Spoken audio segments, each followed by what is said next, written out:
ही राजकन्या माझी आहे, कारण हिला मी नंदीवर बघितला होता.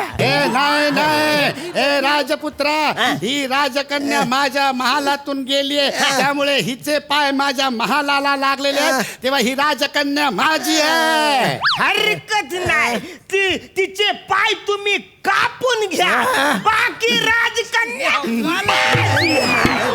अरे असं कसं? तिने माझ्या महालाच्या दरवाजाला असा हात लावलेला आहे, तेव्हा तिचे हात माझ्या दरवाजाला लागले, तेव्हा राजकन्या माझी आहे. हरकत नाही, तिचे हात कापून घ्या, बाकी राजकन्या माझी आहे. अरे मेंदू मध्ये, डोक्यामध्ये माझ्या प्रेमाचे विचार चालले, तेव्हा राजकन्या माझी आहे. तुम्ही एक काम करा, तिची मान कापून मुंडी तुम्ही घ्या, बाकी राजकन्या माझी आहे.